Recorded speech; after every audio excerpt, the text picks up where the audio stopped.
Welcome in to Texans Today. I'm your host, Jeremy Chuggs, and coming up on today's program, the latest Texans news and rumors, plus practice notes from Wednesday's practice. A little bit of a scare. We'll get into that in just a moment, but you would be wrong if you thought I was going to start today's show any other way than talking about one man and one man only. My chick bad. I'm just kidding. But Justin Simmons, around a lot of Texans rumors yesterday. We've got a source off. Patrick Storm, my guy on Twitter, was saying, the Texans offered Justin Simmons a contract, and Aaron Wilson, multiple other reporters came in quick, I think from top brass from the Texans, saying, no, but the Texans did not offer Justin Simmons a contract. So, did they offer him a contract? Did they not offer him a contract? Who knows? But I do know that he would make this safety room a hell of a lot better. And I see a lot of people out there trying to say, oh, the Texans safety room is stacked. They don't really need anybody. Jimmy Ward is good. Jalen Petrie, wasn't good last year, looking for a bounce-back year, and Caitlin Bullock is a rookie. I'd be remiss to say that I'd have a ton of confidence in this Texans safety room. I really think adding an all-pro guy like Justin Simmons could definitely move the needle for this Texans team. So I ask all of you out there, should the Texans sign Justin Simmons? I'm on team sign Simmons. I think he would be a great addition to this team. Yes, you have some decent guys in the safety room, but nobody in this safety room is nearly as good as Justin Simmons. I'm sorry. I like Jalen Petrie. I think he's going to have a better year this year. I like Caitlin Bullock. He has a lot of upside. Jimmy Ward, I think, is a savvy veteran. But none of those guys are all-pro level talent yet. We've already seen Justin Simmons as all-pro level. So I am team sign Justin Simmons. Let me know your thoughts down in the comments section. Let me know why you think that way, either yes or no. Now, notes from Texans practice today, and we start off with a little bit of a little scary news for you. Tytus Howard. He was shaken up from practice today, but he wasn't the only Texan that got a little banged up during practice today. Also, Stefon Diggs a little shaken up at practice after colliding with Jimmy Ward. And I just got to say, I don't know if these two have beef or what's the deal, but this is like the second or third time that Stefon Diggs has gotten up and kind of was a little dinged up after a Jimmy Ward hit in, 7-on-7, 11-on-11 drills. So I don't know what there is between these two guys, but Jimmy Ward, relax. We're in practice. I want you to practice hard. I want you to go all out. But I don't want you to hurt Stefon Diggs. It seems like every other day at practice, it's Jimmy Ward tries to lay out Stefon Diggs. Relax. You're on the same team, guys. We're on the same team. I want you to practice hard, but I still want Stefon Diggs to be out there and ready to go. Now, maybe the reason why a lot of you clicked into today's video, Tytus Howard carted to the locker room. Now, it's a little bit misleading, right? Because Tytus Howard was able to walk off under his own power. He went to the blue tent, and then he got carted off back into the locker room and back into the facility to have further testing done. Now, I'm a bigger guy myself. And Tytus, I feel you. Because I think this all comes down to, Tytus was like, I have to go get checked back there. I'm not trying to walk all that way. Is there any way I can get a cart and get somebody to take me back there? I don't think he needed the cart. I think he wanted the cart, which makes sense. It's hot out there.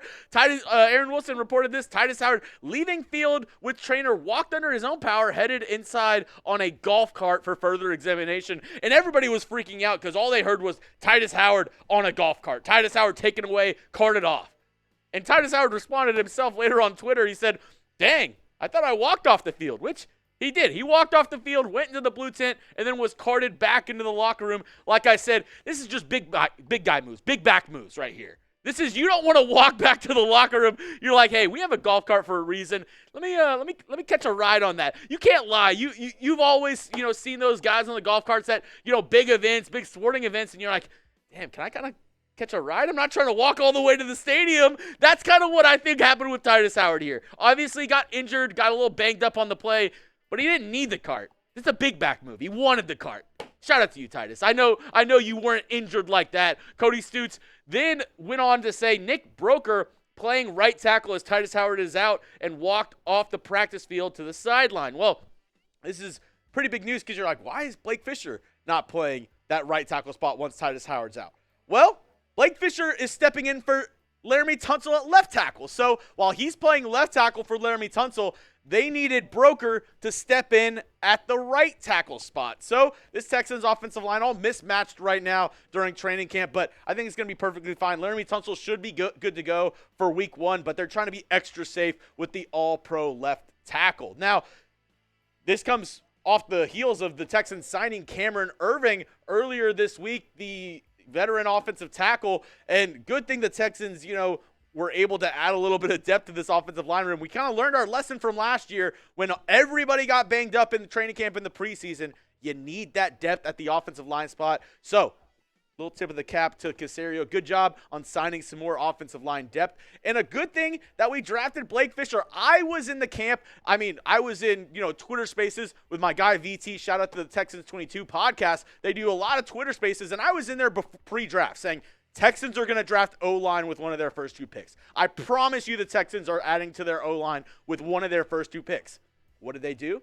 They went out and selected Blake Fisher with their second-round pick in this year's draft, the kid out of Notre Dame. I knew they were going to add to this offensive line because when you have a guy like C.J. Stroud, when you have a franchise quarterback, you do everything to not only give him weapons, which they did by trading for Stefon Diggs, but you also make sure that he's protected. You don't want him to be on his backside. So you add more depth in a really young guy in Blake Fisher to continue to add to this offensive line and make sure, even with injury, that this O-line is going to be good to go for this season. Now, for the latest Texans news and rumors around the team, more injury updates, everything you need to know, and we even have a live show on Friday for Steelers against Texans, the preseason game. Make sure you hit that subscribe button or go to youtube.com/TexansTV. We are your one-stop shop for Texans news and rumors. So let me prove to you why we are the fastest growing Texans channel on YouTube for good reason. We bring you Texans news on the daily, so go down and hit that sub button if you haven't already. Coming up, some more notes from Texans practice today. I got some more little news and nuggets for you, but I wouldn't be able to do today's show if it wasn't for our amazing sponsor in Game Time. And fun fact, me and producer Coop, who's a Rangers fan, we're actually heading to a Astros-Rangers game right after this, thanks to our friends over at Game Time. You can get hooked up as well with the Game Time app. I'm telling you, it is the best place to get last-second tickets. Where are my baseball fans at? The Astros, they're currently fighting for first place in the division, and it is the easiest way to score last-second tickets with our sponsor Game Time to Astros events, Texans, concerts, comedy shows, and even more. You can get great deals on last-second tickets and even see your seat view before you buy the tickets. All-in prices show you what you pay without hidden fees or expenses, and Game Time has zone deals. You pick the section, Game Time picks the seats for an average saving of 18%. Take the guesswork out of buying tickets with Game Time. Download the Game Time app, create an account, and use code CHATSPORTS for $20 off your first purchase. Terms apply. Again, create an account and redeem code CHATSPORTS for $20 off your first purchase. Download Game Time today. Last-minute tickets, lowest prices guaranteed. Another really good news that came out of practice today, Derek Stingley continuing to look great, continuing to cook during practice. He had his third INT of training camp on C.J. Stroud. Nice little 50-50 ball that he got over Nico Collins. And I just got to say, Derek Stingley is on track for an amazing year this season. And I really think one of the best things that happened to Derek Stingley was actually the addition of Stefon Diggs. Going up against an awesome receiving core every single day, it's going to make Stingley a top 3 corner in this league. Mark my words. Mark it right now. You can bookmark this right now. Stingley will be a top 3 corner in this league if he stays healthy. He is going toe-to-toe with Nico Collins, Tank Dell, and Stefon Diggs every single day at practice, and he's looking fantastic. I mean, multiple Texans reporters, multiple guys at practice have said Stingley is one of the best guys on the field, including C.J. Stroud. So I'm really excited to see how Stingley plays out this year and if he can stay on the field and really produce for this Texans team. Next up, I mean, this kind of continues from our discussion that we had during the Hall of Fame game.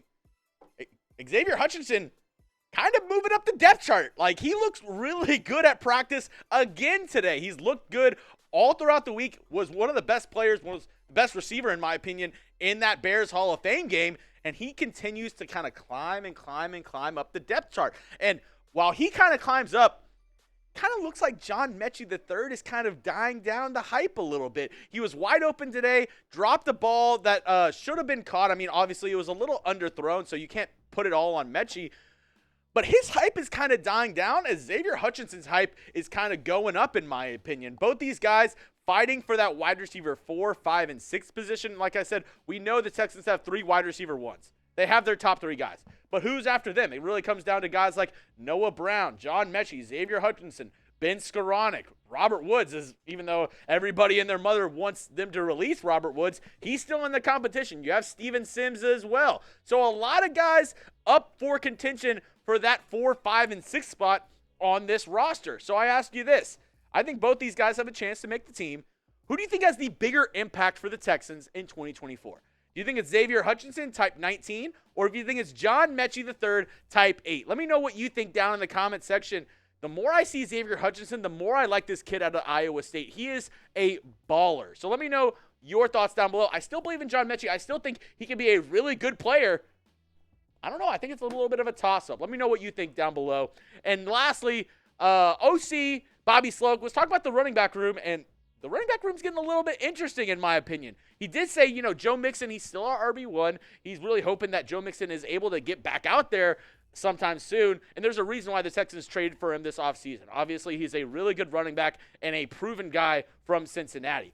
But Dameon Pierce, that stock continues to rise. He continues to look really good. A lot of people saying he's looking more like rookie year Dameon Pierce than he did last year, which rookie year Dameon Pierce was an absolute dog. So if we can get that version of Dameon Pierce on this offense, I mean, watch out. And maybe one of the sneaky signings that the Texans did this offseason, if you watched my video, I was actually on my way back to Dallas from Houston. I made this video out of Buc-ee's. Shout out to the Buck out there.